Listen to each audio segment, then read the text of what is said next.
Hey, good morning guys. Gavin here with Ostar Motorsports. Today we're going to be installing H&R sport springs on this 2020 BMW M340i.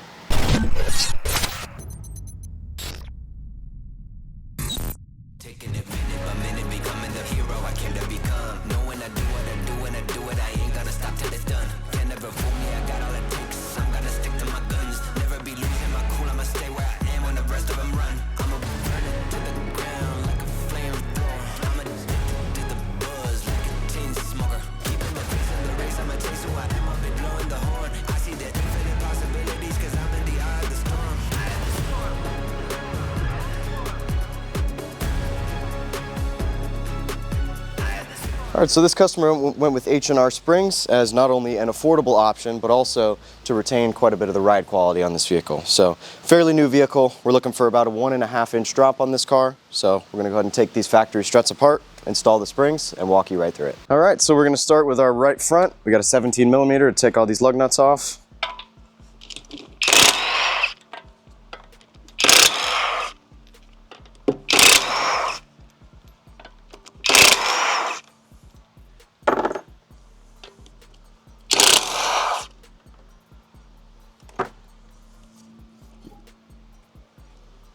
All right, so starting with the right front, here's all the tools we're gonna need. I have a 1/2 inch impact, 3/8 impact.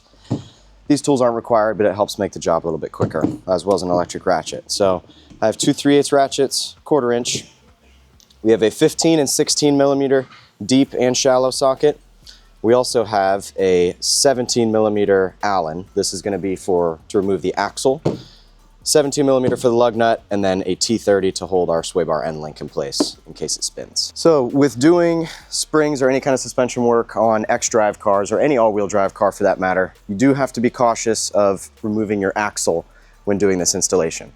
So if this car was to just be rear-wheel drive, we would just be able to drop the strut, lower this whole assembly out, and remove it easily. However, with this car being X-drive, doing this is gonna pull the axle, could potentially pull it out of its socket and damage the axle in the process. So we're gonna remove this big center nut, push the axle through so we don't have to worry about it at all.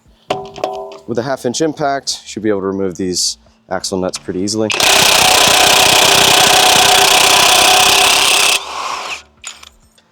Takes a little bit of power, but there she is. All right, so here's with our axle removed. As you can see, it's free spinning in there, and then gives us room to tilt our entire assembly forward. So next I'm gonna undo all of our brake line and ABS sensor wiring just to get out of the way so we don't avoid overextending it when we move this whole strut assembly down. Then I'm gonna remove our sway bar end link nut, push that aside, and then I'm gonna remove the top nuts for the strut, and we can go ahead and tilt the whole assembly. All right, so pull these grommets out for both the brake line and the wheel speed sensor. Sometimes it helps to get a little pry tool in here to help get that out. There we go. Then we're going to take a 16mm on our 3/8 gun and go ahead and remove the sway bar end link. So these love to spin, so that's again why we have our T30. We're going to put it in here and then manually crank this bolt out.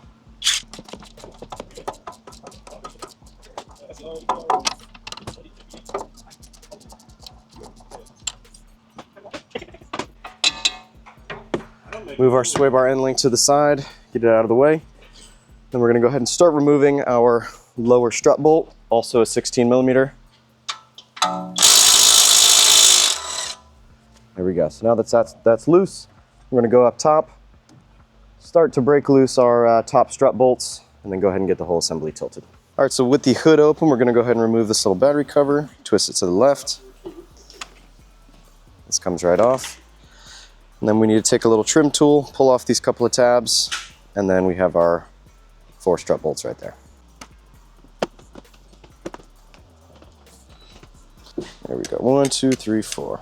They went from 13mm over to a E-Torx bit here a little while ago. All right, so now we have a E12. This is gonna be the top 4 bolts for the strut. Go ahead and throw this on a 3/8 impact. We're not going to fully remove them. I'll remove 2 of them and then leave the other 2 loose just so the whole assembly doesn't fall. And then, there we go. All right, so with the car still lowered, I'm gonna remove the lower strut bolt. This is a clamp style, so it uses the whole spindle to clamp onto the strut versus having a bolt go through it. So we'll remove this, thread that on for later, and then we have our little brake line bracket that just comes right out. Okay, so we still have 2 bolts in here in the top of the strut. We're actually gonna leave this in here for now. So after looking a little deeper, the newer generation 3 series differs a little bit from the previous generation. Previous generation, you did have to tilt the whole assembly out, but this one, there is enough clearance where we can loosen this top bolt, and this spindle will actually have enough room to fully slide off the bottom of the strut, and then we can take it out. So we're gonna go ahead and do that real quick. So I have this bolt removed. Just give it a little bit of fight.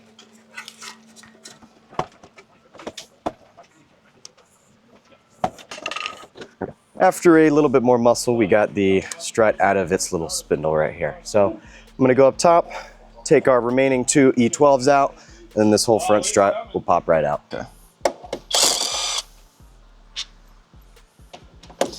I have the strut down here in my left hand. Catch it so it doesn't fall. Take our last bolt out. And then our front strut assembly pops right out. All right, so our next step here, we have our full assembly. We're gonna disassemble this by removing our top nut, compressing the spring, and then we're gonna reuse everything within this strut. So we're gonna reuse the bump stop, all these little spring perches, and the shock especially. So we'll walk you through that process right now. All right, so this is our factory strut fully disassembled. We have our original spring here, and here's a pretty cool comparison between the original and the aftermarket. So for one, the H&R looks a bit smaller, but it's a stiffer spring rate, it's a little bit shorter, and it's also a progressive rate spring, meaning the farther that it goes down, the stiffer that it gets. That's why we have a stiffer side of coils and then a softer part of the coil, versus the factory spring does not have this. All right, so now we're gonna go ahead and reinstall this top hat into the spring. You're gonna rotate the spring until it lines up with where its perch should be, which is right here. And it's always a good idea to replace your boots at the same time.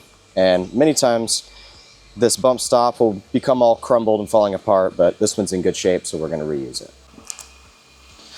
All right, here's our finished strut assembly with the H&R Sport spring installed. Always making sure to line up your spring perches to exactly where the factory spring would have ended up. All right, now we're gonna go ahead and reinstall our strut assembly. We're gonna start with the top, put it in, thread 2 of our bolts in, and then we'll go ahead and reinstall the bottom.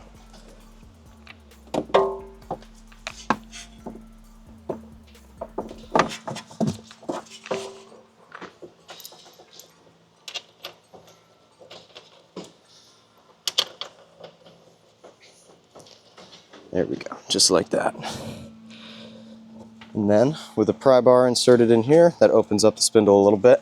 And then we should be able to, with a little bit of persuasion, get this whole assembly put back in there.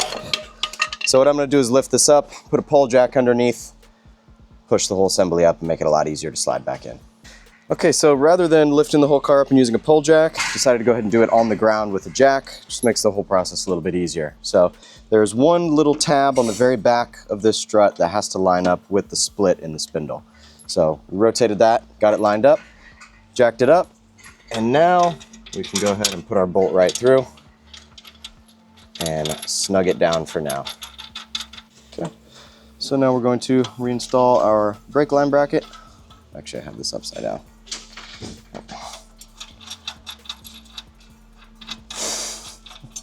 Probably looks like the sun in the camera. Okay, so at the same time as reinstalling this nut, we're gonna go ahead and reinstall the bracket that holds our ABS sensor and brake line. So get this threaded in. 16 millimeter, once again. We're gonna snug it down with an impact before doing our final torque. All right, we got an 18 on one side, 16 on the other side. I'm gonna snug this down. There we are, there we go. And then the final step, we're just gonna go ahead and pop our sway bar end link back in, and then we can move on to the rear.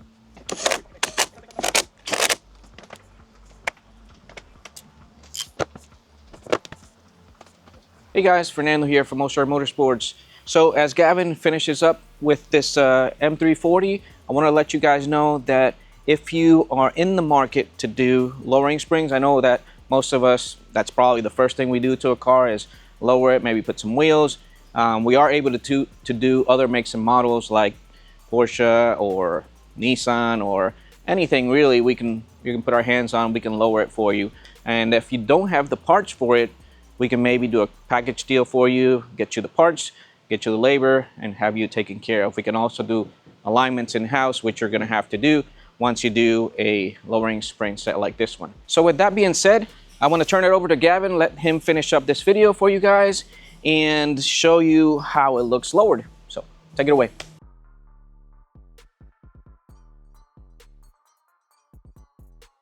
All right, so to remove our spring, we're gonna go ahead and drop this lower control arm. So we have a couple of 10 mils that cover this little plate. We have big E-Torques, 21 on this side and 18. So we're gonna go ahead and remove the shock and then this bolt to lower this control arm. So we'll start with our 10s. There's 4 of them.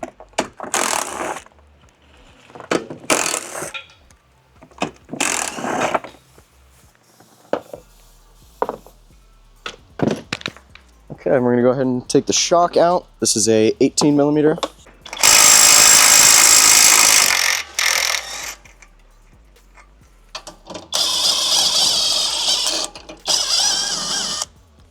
Okay, for our lower control arm bolt, we have an E20 on one side and then a 21 on the other. I'm gonna go ahead and break this loose.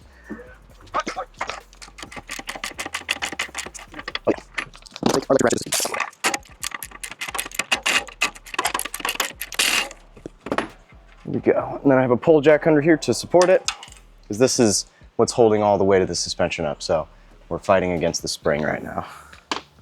So we're gonna get this nut fully removed.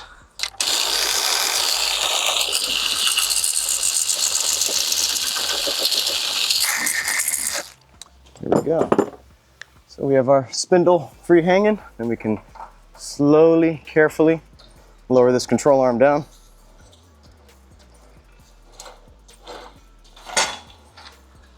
Get that out of the way. And then there's our spring. Pops out just like that through the top. So we have these 2 perches here. We're gonna reuse this with our new H&R spring. And just like that, we got our old perches on the new spring. We're gonna sneak to the top. I'm gonna move this brake pad wear sensor out of the way to avoid overextending it. We're gonna slide this in the bottom.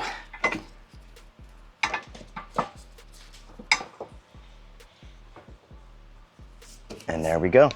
Now we're gonna raise the control arm back up, get our shock and spindle bolt in, and then we're good to go. Okay, so we got our pull jack underneath here. You always wanna make sure that your spring is gonna correctly seat around this perch, so we're gonna watch this as it goes up.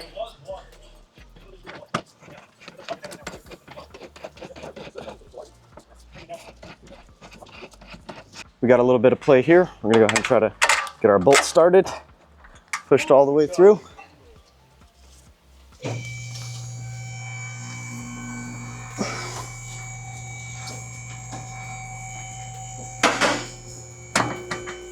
And we'll pull down on one side, give it a good little hammer.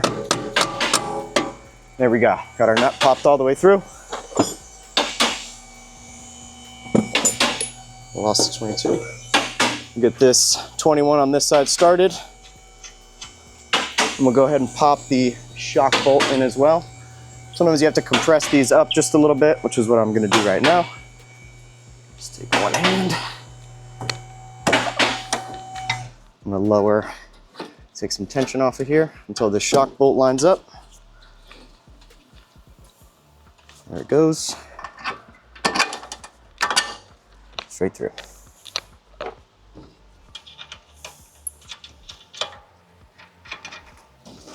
right, so now I can fully remove our pull jack.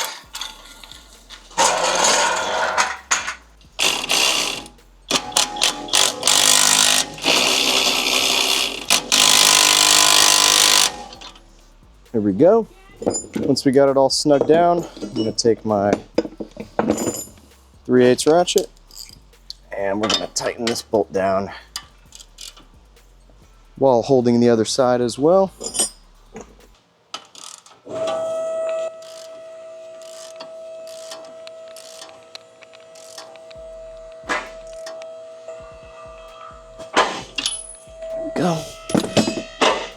And then same process for here.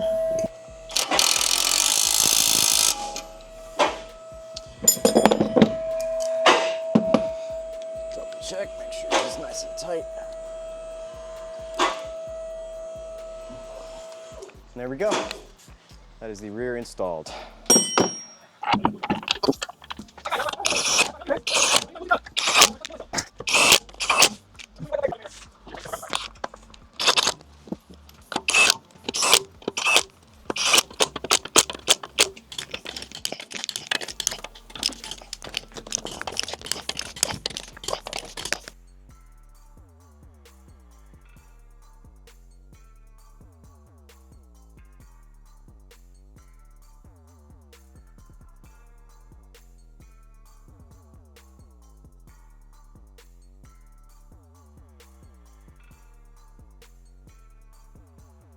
All right, so with the right side of the car done now, you can see how nicely this car is sitting. This is really a perfect modification for street cars, or especially for this M340. So we're gonna go ahead and wrap up the video here. Installation process is the same for the right side. We're gonna go ahead and do an alignment after that and see how this goes. So thank you all for watching this installation video, and we'll see you in the next one.